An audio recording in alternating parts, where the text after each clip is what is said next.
Fala, nação tricolor, sejam bem-vindos a mais um vídeo aqui do nosso canal Meu Bahia, tudo bem com vocês? Hoje falar um pouco sobre o momento que o Bahia vem vivendo, com o triunfo do Vasco ontem diante do América Mineiro, na segunda, diante do América Mineiro. O Bahia acabou entrando na zona do rebaixamento, coisa que eu já sabia que aconteceria pelos adversários que o Vasco teria para enfrentar e pelo futebol que eles estão jogando, e principalmente pelos pontos que o Bahia deixou em casa do jogo contra eles e contra o Santos. Era só questão de tempo para isso acontecer. Eu vou tentar falar um pouquinho hoje sobre esse momento, possíveis erros, o que eu acho que está dando errado e qual a minha esperança para um futuro melhor, assim seja, o que o Bahia precisa fazer para não cair. Eu vou trazer minha análise a respeito disso, mas antes de tudo, por favor, se você ainda não é inscrito, se inscreve aqui no canal. Se você está chegando através desse vídeo, entender que é um conteúdo relevante, gostar do conteúdo, por favor, se inscreve, é de graça e não custa nada, vai me ajudar demais. Deixa o like também para o YouTube entender que também é um conteúdo relevante e assim entregar para mais pessoas, e bora pro vídeo. Bom, gente, é isso como eu trouxe no início do vídeo, o Bahia na zona do rebaixamento. A gente poderia estar aqui falando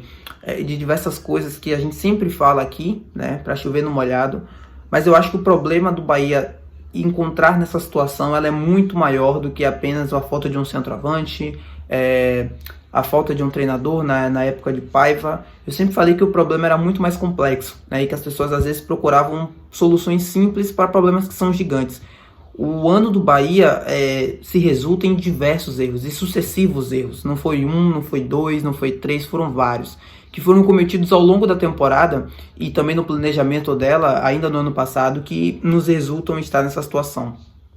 É claro que o Bahia na zona do rebaixamento, como eu falei no início, eu já esperava, mas a gente sempre fica com aquele sentimento muito ruim, né? A gente sempre fica com aquela sensação ruim, aquela angústia, porque literalmente a gente não esperava estar passando por isso. Não é a questão de não esperar, é a questão de que, a gente estava passando pelo ano zero, não tinha expectativa de título, obviamente, mas era o ano em que o Bahia mais investiu na Série A. Isso é um fato, o Bahia nunca investiu tanto para uma Série A, mas nunca sofreu tanto com tanto dinheiro como está sofrendo. Nem nos nossos melhores anos. Em 2021 a gente caiu, mas a gente não teve um início tão ruim. A gente foi decaindo ao longo do campeonato. E esse ano não, a gente já começa muito ruim e se permanece ruim até a 24ª rodada do campeonato. Sempre com alentos, um resultado positivo aqui, um jogo melhor ali, mas sempre rondando aquela situação, sempre rondando aquela zona da tabela. Isso corrói a gente por dentro, né? O Bahia é a segunda equipe que mais investiu no Campeonato Brasileiro. É o ano de maior investimento da história do clube na primeira divisão. A gente não esperava estar passando por esse aperto e essa situação nunca, mas é aquela coisa, né? Ter dinheiro não é garantia de resultado. O PSG na Europa é o exemplo disso. É uma cisma pela Champions com tanto dinheiro e nunca consegue o objetivo, porque é muito além disso. Vai da questão da formação do elenco, é saber utilizar o dinheiro. E o Bahia aparentemente não soube utilizar ou investiu da forma errada para esse ano zero, para esse início de campeonato. E a gente agora está colhendo os frutos por conta disso. Eu sempre falo aqui nas minhas análises, né, o quanto a montagem do elenco foi equivocada e quanto ela foi defeituosa em muitas posições. Mas é muito do óbvio. Eu quero sair um pouco do óbvio porque na minha visão falar, faltou um 9, faltou por exemplo, um reserva para o Cauli ou jogadores do tipo, a gente já sabe, a gente já conhece, qualquer torcedor consegue apontar isso. Porque são problemas mais visíveis, né, são mais fáceis de ser enxergado. E na minha visão é chover no molhado, porque é óbvio que houve erros na montagem do elenco. Se a gente está passando por essa situação com tanto investimento por trás, é óbvio que alguma coisa saiu do trilho, né? Alguma coisa descarrilhou, algum problema teve. É óbvio que o problema maior, na minha visão, está na montagem do elenco, mas é muito mais do que isso. E é isso que eu vou tentar explicar e trazer da minha análise aqui para vocês. Pouco se fala, na minha visão, o quanto essa correção de erros que o Bahia teve a oportunidade de fazer no meio do ano, ela foi equivocada. Equivocada em muitos sentidos. Mas assim, é óbvio que a gente precisava de 2 laterais direitos. Isso é óbvio. A gente não tinha equilíbrio na direita. E quando o Matheus Bahia se machucou, também não teve na esquerda. A responsabilidade ficou nas mãos de um garoto que estava chegando agora no profissional, que era o Rian, que teve que assumir uma responsa e foi muito bem em muitos jogos, mas ainda muito defeituoso por conta da idade, por conta do próprio jogador mesmo. Ele ainda está no processo de formação, ele não era o salvador da pátria, então não era para se exigir muito dele. Ele conseguiu entregar até muito mais para mim do que foi exigido para ele, do que eu esperava dele. E o Chaves, que claramente não conseguiu se encontrar e se adaptar aqui em 6 meses, e tanto é que foi emprestado para o Independente Del Valle, porque não conseguia corresponder com aquilo que a gente imaginava.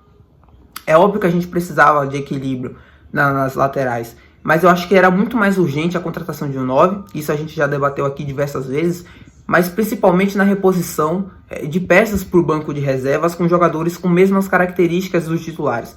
Um exemplo maior é o Cauli. Hoje a gente tem uma dependência do Cauli porque é um jogador diferenciado. É um jogador que desequilibra, é um jogador mágico que vem encantando muita gente nesse campeonato brasileiro e que é difícil de encontrar um substituto para ele com as mesmas características e com a mesma qualidade de jogo. É impossível, não se tem isso. A gente pega nas equipes, por exemplo, o Real Madrid. Eu sempre cito exemplos de fora, né? O Real Madrid tem o Vinícius Júnior como sua principal estrela. O Real Madrid tem no banco de reservas um jogador com as mesmas características e com o mesmo futebol do Vinícius Júnior? Não, porque é impossível. Nem o Real Madrid tem. É impossível exigir que o Bahia tivesse o mesmo Cauli no banco de reservas. Mas era importante e para mim era obrigação, já que a gente teria uma dependência. E quando o elenco foi montado e quando ele foi contratado, já se imaginava isso, porque era um jogador diferente. O maior erro para mim é não ter um jogador com as mesmas características do Cauli no banco de reservas. O Cauli se machucou e nem o Paiva, nem o Rogério Ceni, que agora está no comando, tinha um jogador à altura. Sabe? Por exemplo, o Cauli se machucou, quem a gente colocar? O Rogério Ceni colocou o Tassiano e colocou o Iago Felipe, mas o Tassiano não é um jogador com as mesmas características. É um jogador muito mais defensivo do que ofensivo. É um jogador que contribui ofensivamente muito pouco no sentido de converter chances, dos dribles, dos passes decisivos do que o Cauli. Mas o Tassiano tá jogando bem, se encontrou bem nessa posição no jogo contra o Coritiba. E no próprio jogo contra o Santos ele também teve algumas chances e oportunidades. Mas ainda é muito pouco porque a gente precisa. Sabe, essas questões assim que eu me pego analisando e fico, caramba, são erros assim bizonhos para um diretor de futebol que tá tendo uma responsabilidade imensa. Por exemplo, na questão de volantes, a gente tem hoje o Rezende e o Acevedo, né? O Rezende acabou ganhando a vaga titular, o jogador que lidera no Bahia em números de desarmes. E o Acevedo também não é um mau jogador, mas são jogadores completamente opostos. E hoje existe uma dependência do Rezende. Por exemplo, o jogo contra o Santos era um jogo... O Bahia tomou 2 gols em bola aérea. O Rezende é um jogador muito participativo nessa questão. O Acevedo não. Quando o Rezende não está em campo, falta muito para o Acevedo para manter aquela característica. O que eu sinto é que os jogadores titulares e assim titulares indispensáveis nesse time do Bahia hoje, o time é feito para aqueles jogadores. Quando aqueles jogadores não estão em campo, os que estão no banco não conseguem vir dar uma resposta muito ok. Por quê? Porque eu acho que o jogo gira em torno daqueles atletas, sabe? O jogo gira em torno da característica daqueles jogadores. E quando você olha para o banco, você não consegue ter as reposições necessárias, a qualidade necessária para reposição. Não acho que o Acevedo é um mau jogador. Só acho que o Rezende hoje dá características muito mais fundamentais no time do que ele. E aí quando ele não está em campo, a gente sente demais a ausência dele. Quando o Cauli não está em campo, o Léo Cittadini não é um jogador para reposição. Por exemplo, o jogador mais próximo que a gente tinha no elenco no início da temporada, com as características do Cauli, era o Daniel. O Daniel foi embora, pediu para sair porque não estava jogando. Era um jogador que não era perfeito, não era assim um novo Ganso, por exemplo, não era um novo Cauli, mas era um jogador que conseguia ser ok, minimamente ok. Né? Um jogador que já tinha nos ajudado demais e que tinha qualidades suficientes para ser titular dessa equipe na ausência do Cauli. E conseguiria entregar um mínimo que a gente precisa. O Daniel pediu para sair porque não estava jogando e ele achava que tinha potencial para muito mais do que apenas ser reserva. O que é que o Bahia faz no mercado? Traz Léo Cittadini. Com todo respeito à história do jogador, com todo respeito a tudo que ele conquistou, mas hoje em dia não é um jogador pronto para ser utilizado, não é um jogador que conseguiria nos dar qualidade e futebol necessário para entregar tudo aquilo que o Cauli não consegue na ausência dele. Entendem o que eu estou querendo dizer? Tipo, assim, as correções de rotas foram equivocadíssimas. As leituras do que a gente precisava e do que a gente não precisava foram muito equivocadas. Feita por quem? Por Cadu Santoro. Aí entra uma outra questão que eu vou debater aqui agora com vocês a respeito do Cadu ter ou não subestimado o futebol, o Grupo City, ter subestimado o futebol brasileiro. Eu não acho que foi, eu não acho que quando as pessoas colocam o Grupo City subestimou o futebol brasileiro. Eu acho que o nome que a gente deveria utilizar para isso era Cadu Santoro subestimou o futebol brasileiro. Porque ele que era o responsável pela montagem do elenco. O grupo escolheu ele para montar o elenco, para montar as nossas necessidades, para apontar os erros, os defeitos, corrigir erros. E toda essa leitura equivocada e toda essa situação que eu trouxe para vocês, que vocês conhecem e sabem, foi feita por ele. O grupo, claro, tem um capital e escolheu ele, né? O grupo confia nele, escolheu ele para cuidar disso. Quando ele não faz o trabalho dele bem feito, é óbvio que o erro vai cair em cima do grupo, porque é o grupo que responde, né? É o grupo que administra o Bahia. Mas o erro maior, na minha visão, o problema maior, o culpado maior de todo esse problema na questão de elenco é o Cadu Santoro, porque foi ele o escolhido pelo Grupo City para estar aqui, para montar esse elenco e para montar as correções de erro, né? E ele foi muito equivocado assim nas leituras e a gente está sofrendo por conta disso. Mas aí também entra outra questão, né? Não é só o Bahia que tem problemas de elenco, porque não é só o Bahia. Diversas outras equipes nesse campeonato têm problemas, têm seus defeitos, têm suas necessidades, suas dependências, e na ausência dessas dependências, entre aspas, essas equipes também sofrem. Não é só o Bahia, principalmente nas equipes que estão brigando lá embaixo, na zona do rebaixamento. Mas eu acho que quando você tem a oportunidade, né, de recalcular isso, de mudar isso, e o Cadu Santoro, na posição que ele tem atual, de diretor de futebol de uma equipe dentro do City Futebol Group, é porque ele tem capacidade e leitura suficiente, na minha visão, de perceber esse tipo de coisa. Mas quando você escolhe, porque foi uma decisão, o Bahia não contratar um 9 foi uma decisão, o Bahia não contratar um volante, por exemplo, foi uma decisão, não contratar um reserva com as mesmas características do Cauli também foi uma decisão. Eu acho que ele teve leitura suficiente para entender que essas posições eram necessárias. Mas quando você toma a decisão de não contratar esses jogadores, essas necessidades que o time tem, aí eu acho que você pode cair para qualquer lado. Tanto para sorte, tanto para azar. Nesse momento a gente está sofrendo. A gente está sofrendo porque a gente está encontrando dificuldades e não tem no banco as reposições e a qualidade necessária dentro do elenco para mudar essa situação. E equipes que talvez também tenham os mesmos problemas estão precisando de muito pouco para vencer e para sair dessa situação. Nessa questão de recalcular rotas, eu não sei se vocês me entenderam, mas essa questão de recalcular rotas, o Vasco foi excepcional, foi perfeito. Porque o Vasco entendeu qual era o seu problema, sua situação, e trouxe no mercado quase todos os jogadores suficientes para repor essa necessidade que o time iria precisar nesse segundo turno e conseguiu estar encaixando.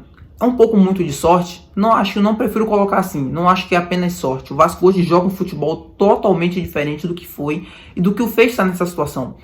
Um pouco da mudança do treinador, um pouco da mudança no elenco, um pouco de tudo isso. O Bahia teve também essa oportunidade de fazer todo essa recalcular, né, essa mudança de direção e fez em algumas posições. Trouxe o Camilo Cândido, trouxe o Gilberto, trouxe o Cittadini, mas ainda para mim foi muito pouco o que a gente precisava e a gente está sofrendo muito por conta disso. Porque as decisões e as leituras do que a gente precisava ou não foram muito equivocadas. É óbvio, isso é muito óbvio. É como eu falei, falar de um 9, falar de problemas de Paiva e que ele era isso, era aquilo, para mim é muito superficial. O problema era muito maior, porque o jogo do Santos, por exemplo, um exemplo, se o Renato Paiva estivesse no comando daquele jogo, muito provavelmente a culpa do resultado ia cair em cima dele. Mas como ele já saiu, como hoje é um treinador totalmente diferente, um treinador que a torcida confia e que eu também confio, a culpa caiu em cima dos jogadores, porque a grande maioria das vezes o Bahia tinha um cobertor muito curto. Não era só o problema do treinador, era problema de elenco também. E aí a maior esperança que a gente tem nesse momento, eu acho que é a minha e de muitos outros torcedores, é a presença do Rogério Ceni aqui, né? O Rogério, eu fiz no vídeo de análise que eu fiz a respeito da chegada dele, eu falei do quanto ele tinha números consistentes nos seus últimos trabalhos, com exceção do Cruzeiro, que foi apenas 4 jogos e uma situação totalmente diferente, né? Uma exceção. Mas a minha esperança, e acho que é a de muitos outros torcedores, é a presença dele aqui. Por tudo isso que eu falei, da consistência que ele dá na equipe, em termos de pontos, em termos de desempenho e resultado, que na minha visão, mantendo o retrospecto das outras equipes com que ele trabalhou, seria suficiente para livrar o Bahia dessa situação.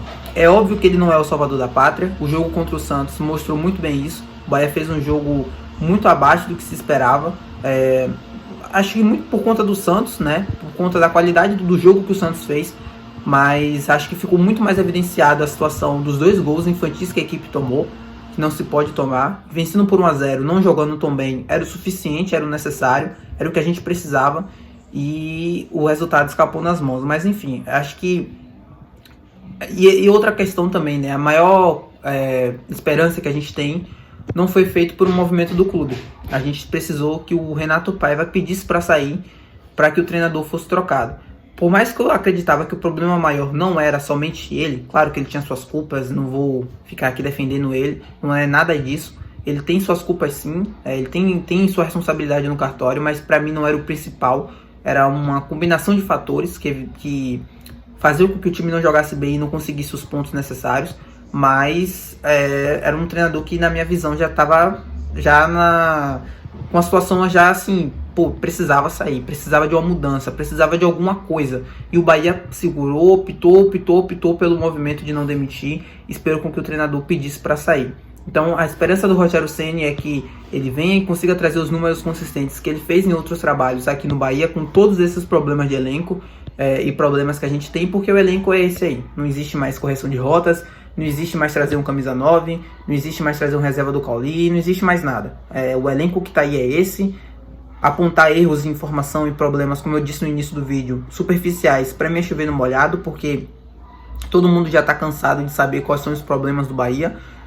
Uns mais complexos que eu tentei trazer aqui nesse vídeo, outros um pouco mais superficiais, mas a grande maioria já conhece. E o que a gente tem é isso aqui agora. Unir forças e esperar que o Rogério consiga encontrar soluções que eu hoje não consigo enxergar dentro desse elenco, mas ele é muito mais capacitado do que eu, né?